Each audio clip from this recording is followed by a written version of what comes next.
Mati, saan ka ba galing? Ba't nang nagising ako wala ka? Nasama ako kay tatay. Saan kayo nagpunta? Nasundo kay nanay. Sundo kay nanay. Ah, sinundo niyo si nanay? Saan mo ba sinundo si nanay? Sa trabaho niya. Ay, ba't ka tagal nyo? Parang 2 oras kayo wala. No, hindi 2 oras. 1 oras lang yon. Hindi. Ay, ilan? Minuto. Matagal. Kahit matagal. Kasi katagal naman ni nanay lumabas. Baka naman dumaan pa kayo sa palengke. Hindi. Bakit may mga melon kayo? Kanina naman walang melon. Kasi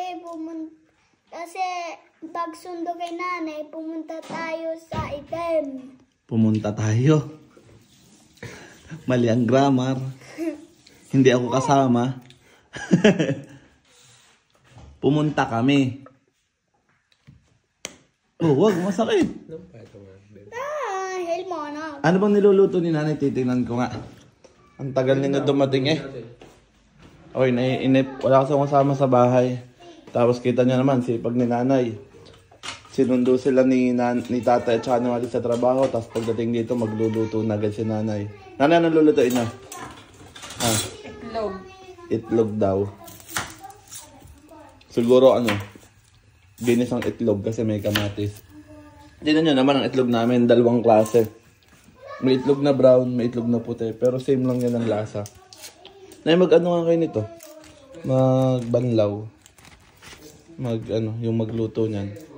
Parang gusto ko ng mais ngayon eh. Mati, gusto mo rin ba ng mais?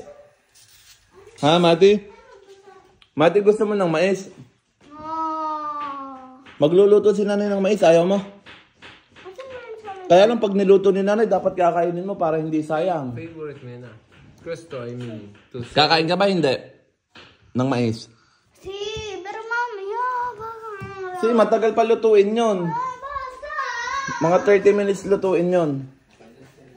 Pero bago magluto ng mais, magluluto muna si nanay ng itlog. Ito pa yung mga pinamili nila nanay. Uy, may pinipig. Kasi nangangain ako ng melon habang nag-vlog. May pinipig pang lahok sa halo-halo. Ano pa to? Petchay. Balat ng saging. Natapon ng aking sibuyas. Ay, nako, sorry. Natapon ng sibuyas. Hindi ko man sinasadya. Galit na naman si nanay. Teka, wawalasan ko muna.